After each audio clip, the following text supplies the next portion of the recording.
नमस्कार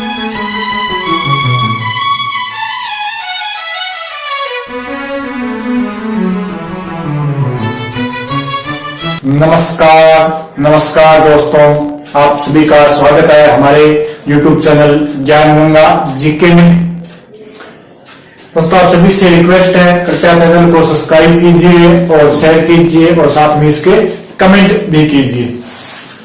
इससे पहले हमने एक टॉपिक देखा था राजस्थान के त्योहार। आज हम एक टॉपिक देखते हैं जिसका नाम है राजस्थान का एकीकरण। राजस्थान का एकीकरण।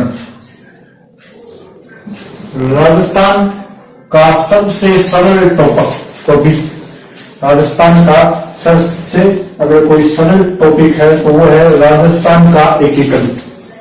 सबसे सरल टॉपिक है राजस्थान का एकीकरण और अपने साथ साथ में इसको याद भी कर लेंगे। शब्द है राजस्थान का एकीकरण। एकीकरण क्या होता है? एक करना। एकीकरण का मतलब क्या है?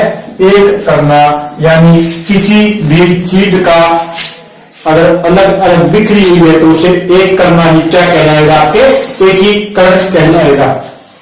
एकीकरण करना किसका है? तो वो है राजस्थान का। एकीकरण किसका करना है? राजस्थान का एकीकरण करना है। तो राजस्थान के एकीकरण के अंदर क्या क्या आएगी, हम सब चीजें देखेंगे। एकीकरण का मतलब ये तो नहीं लिखेगा राजस्थान बिखरा हुआ था तो उसे ला के यहाँ पे इकट्ठा कर दिया। इसका मतलब है कि जब हमारा देश आजाद हुआ, कब? 1947, 15 अगस्त 1947। इससे पहले भारत के अंदर क्या हुआ करता था? राजतंत्र। भारत के अंदर क्या हुआ करता था? राजतंत्र। और राजतंत्र के अंदर क्या होता है? एक होता है राजा और उसका क्या होता है? एक होता है उसका राज्य। राजा का क्या होता है? राज्य। तो भारत के अंदर 1947 से पहले 565 छोटे छोटे राज्य बोल सकता हूं या उन्हें बोला जाता था रियासत। टोटल भारत के अंदर 1947 से पहले कितनी रियासतें थी? 565। अपने उन सबको एक कर जो अपना अखंड भारत बनाया था वो क्या कहलाया? आपका भारत का एकीकरण। और उसी प्रक्रिया के अंदर जब राजस्थान राज्य बना है और उसी प्रक्रिया को क्या कहा जाता है? राजस्थान का एकीकरण। तो हमें तो राजस्थान का एकीकरण पढ़ना है। तो आजादी से पहले अगर बात की जाए राजस्थान की तो यहां पर कुल टोटल 19 रियासतें थी। ये सभी बातें आजादी से पहले की चल रही है। आजादी के समय राजस्थान के अंदर कितनी रियासतें थी? 19 रियासतें। टोटल 19 तो रियासतें थी। 3 ठिकाने थे, अंग्रेजों द्वारा बनाए गए ठिकाने कितने थे? 3। और एक आपके केंद्र शासित प्रदेश था। एक क्या था? केंद्र शासित प्रदेश। ये जो 19 रियासतें थी उनकी बातें हम करेंगे जब एकीकरण करेंगे तो 19 की 19 आपको गिनवा दी जाएगी। 3 ठिकाने कौन कौन से थे? तो इसके अंदर पहला ठिकाना था आपके नीमराना। दूसरा ठिकाना आता है आपके कुशलगढ़ और एक आपके ठिकाना आएगा लावा। नीमराना, कुशलगढ़ और लावा 3 ठिकाने थे। नीमराना कहां पर आता था? यह आता था आपके अलवर के अंदर। कुशलगढ़ आता था बांसवाड़ा के अंदर। और जो लावा था यह आता था आपके टोंक के अंदर। ये कहां पर आता था? टोंक के अंदर। अगर बात की जाए कि यहां पर कौन सा वंश था तो नीमराना के अंदर था आपके चौहान वंश। नीमराना में कौन सा वंश था? चौहान वंश। कुशलगढ़, ये देखो कुशलगढ़ है बांसवाड़ा और यहां पर जो वंश था वो था राठौड़ वंश। कुशलगढ़ के अंदर कौन सा वंश था? राठौड़ वंश। और आपके लावा के अंदर था कछवाहे वंश। कछवाहे वंश। लावा के अंदर कौन सा वंश था? कछवाह वंश। 3 ठिकाने थे जिसमें निमराना, कुशलगढ़ और लावा। निमराना के अंदर चौहान वंश का शासन था और किसके अंदर आता था? आपके अलवर जिले का, वर्तमान के अलवर जिले के अंदर आपके निमराना आता है।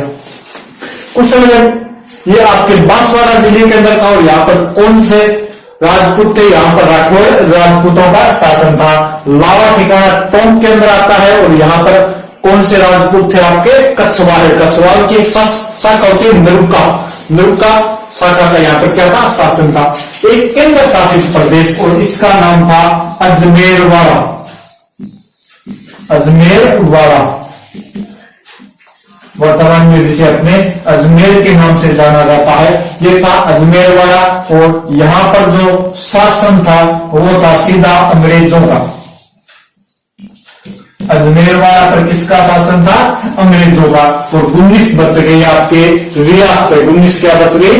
रियासतें। अजमेरवाड़ा एक केंद्र शासित प्रदेश, 3 ठिकाने और 19 आपके रियासतें। केंद्र शासित प्रदेश को उस समय बोला जाता था चीफ कमिश्नरी। इतनी बातें होगी, इसलिए आगे चलते अपने क्या करना है, एकीकरण के अंदर कैसे करना है। अब देखो ठिकाने जब ध्यान रखना, जब रियासत मिलेगी तो अपने आप ही क्या मिल जाएंगे? ठिकाने मिल जाएंगे। अब देखते अपने कितने रियासतें हैं? 19 रियासतें।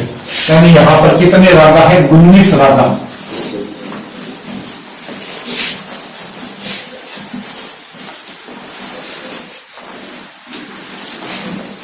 और इन 19 राजाओं को मिलाकर हमें बनाना है एक राजस्थान।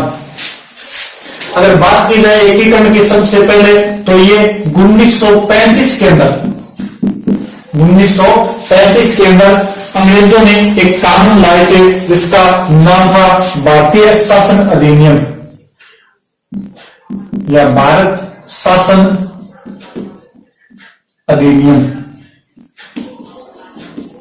भारत शासन अधिनियम, इसके अंतर्गत भी कहा था कि सभी राज्य अपना संगठन बना ले, एक हो जाए और एक होने के बाद हम इन्हें आजाद कर देंगे। ऐसे बिखरे हुए हम इन्हें नहीं छोड़ेंगे। एक हो जाओ फिर हम आजाद कर देंगे। लेकिन यहाँ पर कुछ नहीं हुआ। आपके भारत शासन अधिनियम 1935 के अंदर में अंग्रेजों ने कहा था कि आप एक हो जाओ, हम आपको क्या कर देंगे? आजाद कर देंगे। क्या करना है आपको? कि सभी जो भारतीय राजा है वो अखिल भारतीय संघ बना दिया जाए। क्या कहा था अंग्रेजों ने? कि अखिल भारतीय संघ की स्थापना करो। संघ की क्या करो? स्थापना। लेकिन राजा नहीं माने तो कोई बात नहीं। अगर आपसे पूछ लिया जाए कि कौन सा गवर्नर जनरल या वायसराय था जिसने आपके एकीकरण का प्रयास किया सबसे पहले, तो उसका नाम था लॉर्ड लिनलिथगो। लॉर्ड लिनलिथगो ने आपके सबसे पहले एकीकरण का प्रयास किया था। इसने राजाओं से कहा था कि आप क्या कर लो? अपना संघ बना लो। कब किया था? 1938-39 के अंदर। 1938-39 के अंदर लॉर्ड लिनलिथगो ने कहा था कि आप सभी क्या कर लो? अपना अपना संघ बना लो। सभी छोटे राज्य मिलकर बड़े राज्य के अंदर शामिल हो जाओ। और कैबिनेट मिशन, और जो कैबिनेट मिशन भारत आया था, ये आया था आपके 24 मार्च 1946 को। कैबिनेट मिशन भारत कब आया था? 24 मार्च 1946। ध्यान रखना इस कैबिनेट मिशन के अंदर कितने सदस्य थे? 3 सदस्य। सदस्यों की संख्या जो थी वो थी 3 थी इसके अंदर। और इस कैबिनेट मिशन के अंदर कहा गया भी एकीकरण क्या है? बाध्य। एक आपको क्या होना पड़ेगा? एक होना पड़ेगा। एकीकरण क्या कर दिया इसके अंदर? बाध्य। यानी सभी राजा या तो अपने आप एक और ले, वरना हम उन्हें जबरदस्ती मिलाकर एक संघ की स्थापना करेंगे, एक बड़े राज्य की स्थापना करेंगे। ये बात किस मिशन में कही गई थी? Cabinet mission. कब भारत आया था? 24 मार्च 1946 को। कितने सदस्य थे? 3 सदस्य थे, जिसके अंदर एबी अलेक्जेंडर थे और आपके लॉर्ड पैट्रिक लॉरेंस भी थे और इसी के अंदर स्टैफोर्ड भी आपके आए थे। अब ध्यान रखना कि इसी कैबिनेट मिशन को ध्यान में रखते हुए राजाओं को पता चला कि अब हमें एक होना पड़ेगा, तो सबसे पहले अगर राजस्थान के अंदर कोई एकीकरण की शुरुआत करता है राजाओं में, तो उसके अंदर नाम आता है मेवाड़ महाराणा गोपाल सिंह का। नाम आता है मेवाड़ महाराणा गोपाल सिंह।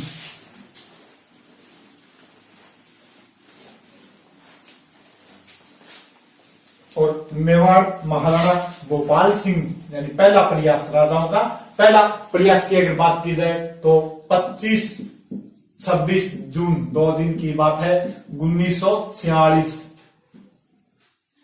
25-26 जून 1946 को कहां के शासक? मेवाड़ महाराणा गोपाल सिंह। मेवाड़ महाराणा गोपाल सिंह या भोपाल सिंह भी लिख सकते हैं आप। इन्होंने अपने आसपास के सभी राजाओं को लेटर लिखे और लेटर लिख के कहां के शासकों को बुलाए? एक तो आपके राजपुताना के, अपने आसपास जो राजपुताना के शासक थे उन्हें, एक आपके मालवा के और एक गुजरात के। इन सभी राजाओं को अपने आसपास के राजपुताना, मालवा और गुजरात के शासकों को लेटर लिखा और कहा भी आप कहा, ये उदयपुर के अंदर ये एक सम्मेलन रखा था उदयपुर के अंदर। उदयपुर के अंदर क्या बनाया था? एक सम्मेलन रखा था। कब? 25-26 जून 2 दिन का सम्मेलन था। मेवाड़ महाराणा गोपाल सिंह ने राजपुताना, मालवा व गुजरात के शासकों को कहां पर आमंत्रित किया था? उदयपुर के अंदर। और क्या करना है? उदयपुर के अंदर पहुंचकर आप सभी मेवाड़ के अंदर शामिल होइए और हम क्या बनाएंगे? राजपुताना यूनियन। राजपुताना यूनियन बनाएंगे। आप सभी राजा मिल जाइए और हम किसकी स्थापना करेंगे? राजपुताना यूनियन या राजस्थान यूनियन की स्थापना करेंगे। लेकिन ये बात क्या रही थी? असफल।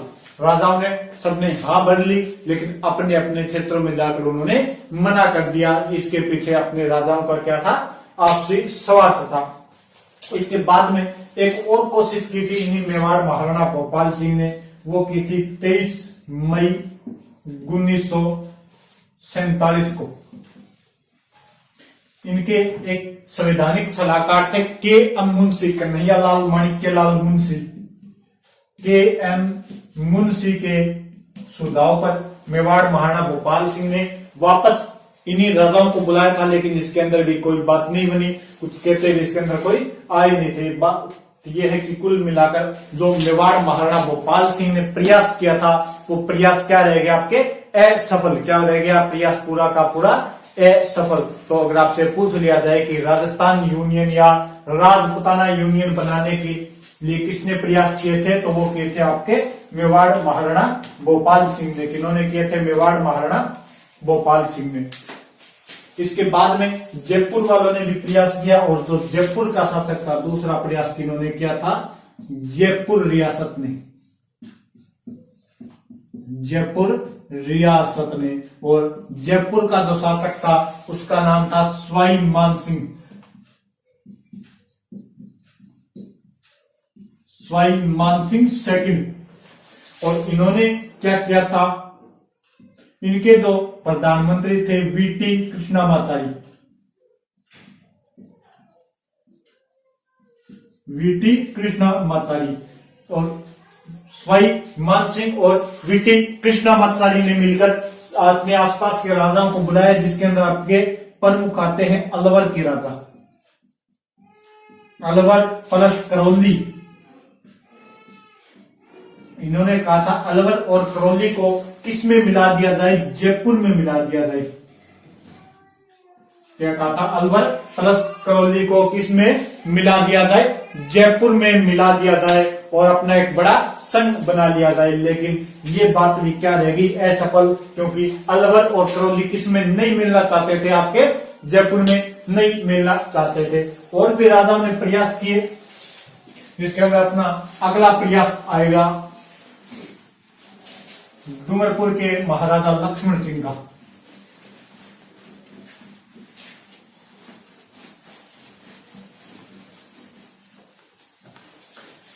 अगला प्रयास किया था डूंगरपुर महारावल लक्ष्मण सिंह ने। और ये क्या बनाना चाहते थे? ये बनाना चाहते थे वागड़ संघ। ये क्या बनाना चाहते थे? वागड़ संघ। किस किस को मिलाकर? आपके डूंगरपुर प्लस बांसवाड़ा और प्रतापगढ़ को मिलाकर इन दोनों राज्यों को अपने राज्य के अंदर मिलाकर क्या बनाना चाहते थे? वागड़ संघ। और ये भी क्या रहा आपके असफल। और लास्ट जो चौथा प्रयास किया था वो किया था कोटा के शासक भीम सिंह ने। कोटा शासक भीम सिंह। और कोटा शासक भीम सिंह जो बनाना चाहते थे वो चाहते थे हाड़ौती संघ। और हाड़ौती के अंदर कौन कौन से राज्य आएंगे? एक तो आपके कोटा आ गया, प्लस में बूंदी, और इसी के अंदर मिलाना चाहते थे आपके झालावाड़ को। और ध्यान रखना भी 12 उस समय कोई जगह नहीं थी, 12 बाद में आपके राज्य जिला बना है, बाद में आजादी के बाद में आपके जिला बना है। तो इन तीनों को मिलाकर हाड़ौती संघ कौन बनाना चाहते थे? आपके कोटा शासक भीम सिंह। अगर वागड़ संघ पूछ लिया जाए तो डूंगरपुर के शासक लक्ष्मण सिंह बनाना चाहते थे।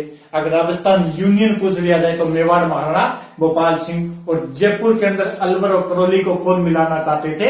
आपके सवाई मान सिंह जयपुर के अंदर क्या मिलाना चाहते थे? अलवर और करौली को मिलाकर राजस्थान का क्या करना चाहते थे? एकीकरण।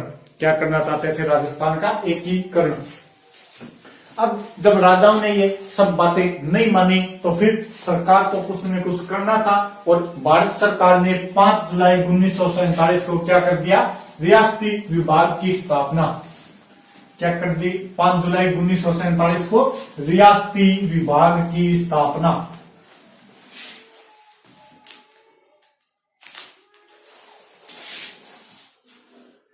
जुलाई,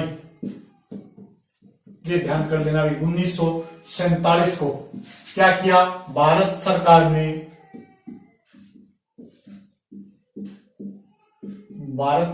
ने रियासती विभाग की स्थापना। रियासती विभाग की स्थापना कर दी। और इस रियासती विभाग का कार्य क्या था?